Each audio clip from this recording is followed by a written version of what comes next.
Manikum Kadiresen, his name, his full name, and he's 42 this year. Then your Mine full is name now? now my full name now is Nandini Ng. Yeah, Nandini Ng, and I'm 39. We have two boys, aged 7 and 10. So he asked you out first? Yes, in a way. In fact, our friends, our colleague tried to matchmake us. Yeah, because he was really nice. His personality was I kind of like his personality. So and I think my colleague knows about it. So they tried to matchmake lah, but I was surprised too. He also liked me. Yeah. I was 28 and he was actually 31.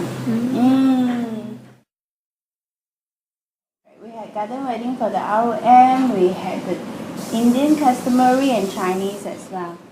Okay, first we had our ROM, which is in front of my in-laws' house.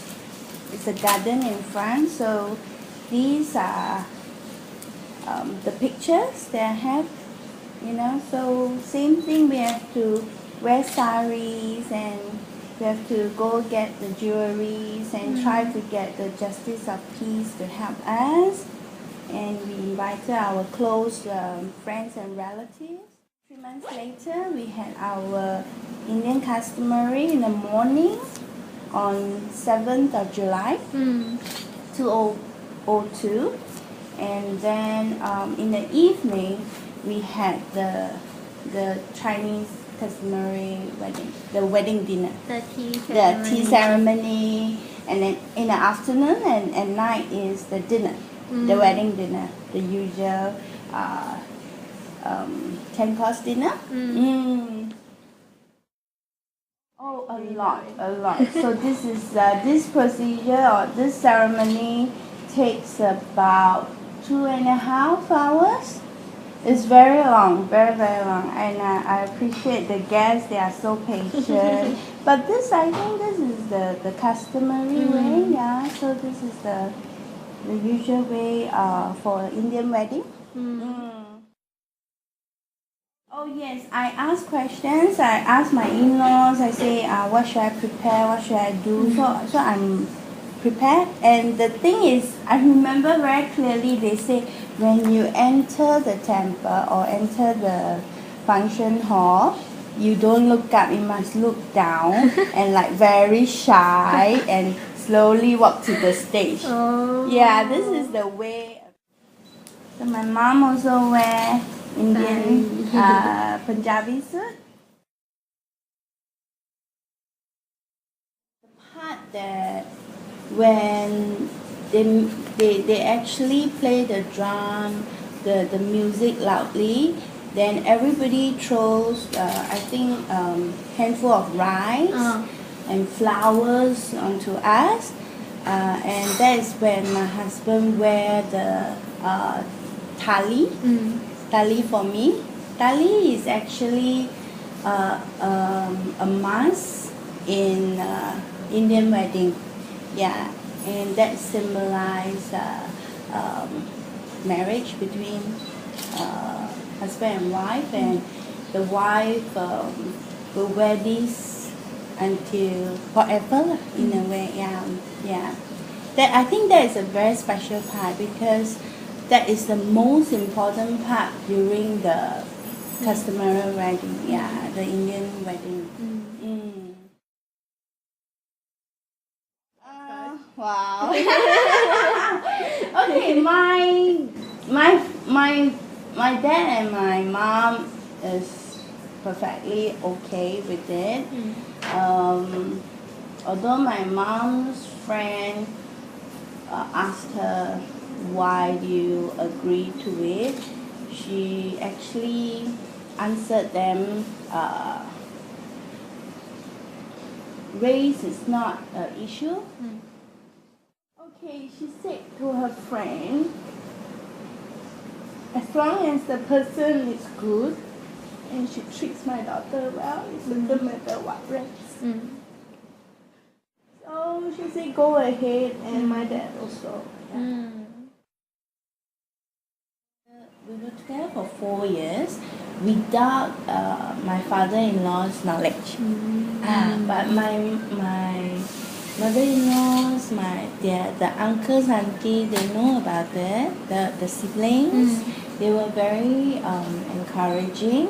Yeah, we were very happy, and so finally, slowly, the uncles, aunties helped to talk to my father-in-law.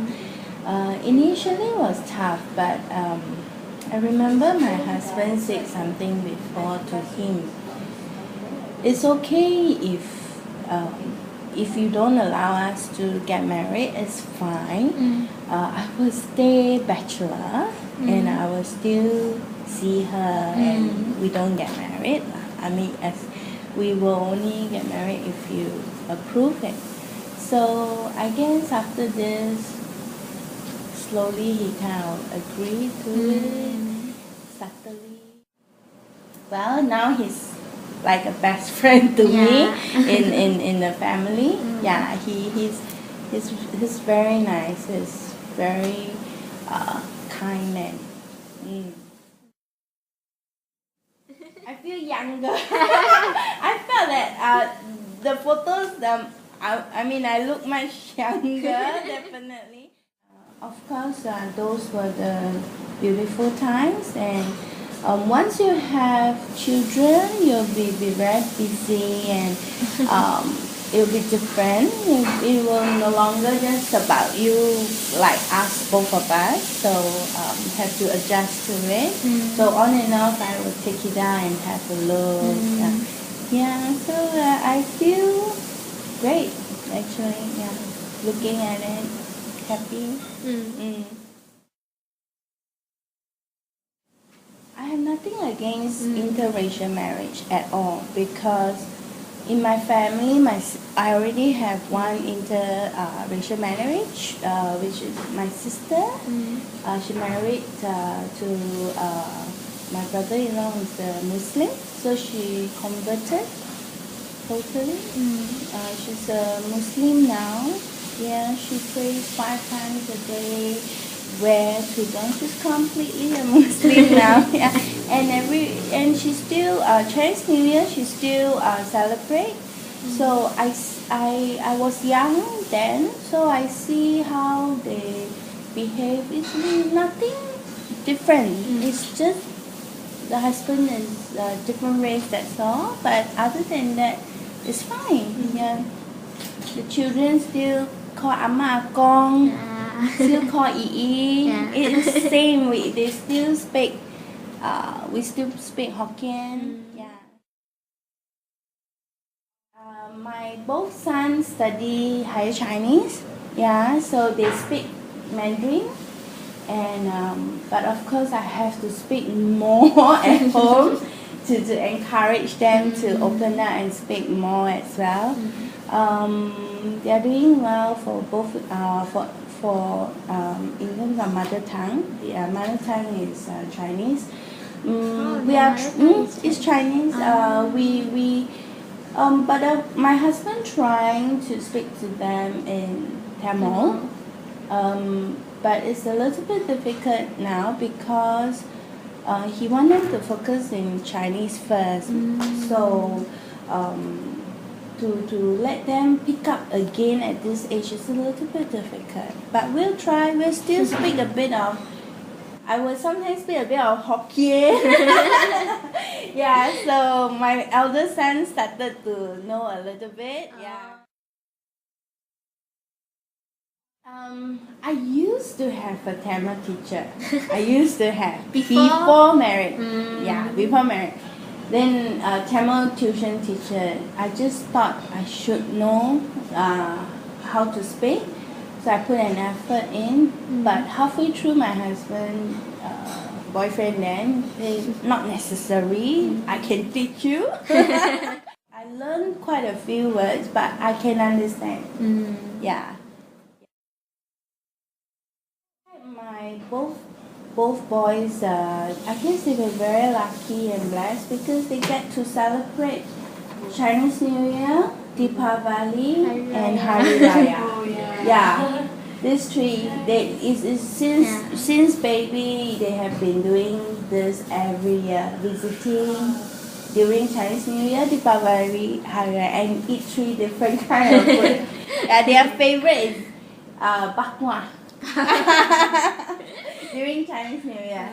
And during Deepavali morning, we will always go to my mother-in-law house. Then their favorite is egg dosa. Yeah. This is what we eat. Then we'll go to my sister's house for Hari Raya. Will be her cooking, lontong, rendang.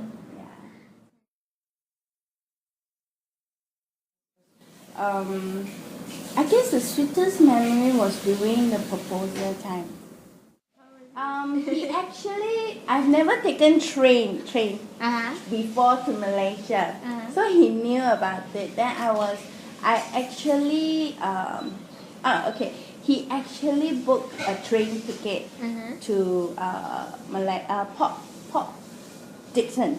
So we were at and he booked Avillion hotel, which is those villa chalet above the water. So yeah, the proposal was at the veranda during the sunset. Yeah. And he actually have a ring in he was so like stressful with the ring carrying around from Singapore to Malaysia. And at the train station, we saw this couple. The husband is an Indian, the wife is a Chinese. Same, the husband is very tall. By the way, my husband is 1.91 meter tall. Yeah. So we saw this old couple. Her husband is I think almost the same height as Uncle Kadir. And the wife is short like me. So I was down there. I said, wow, imagine when we are old, we'll be like them. They are so lovely, holding hands. Then he still remembers. So that moment was, it's like, I think that the whole proposal plan was by him was really sweet. It was, I will never forget. Just like when we fight or anything, I will think back all these things to, then you will feel better, then you will calm down. This makes me calm. And then they will throw different kind of like straws, sand, water into this fire. Yeah. But if you ask me, pray to any god, we pray to my husband, family, we pray to Ganesha. If you later, I can show you my prayer room, and on top there is one that is elephant god.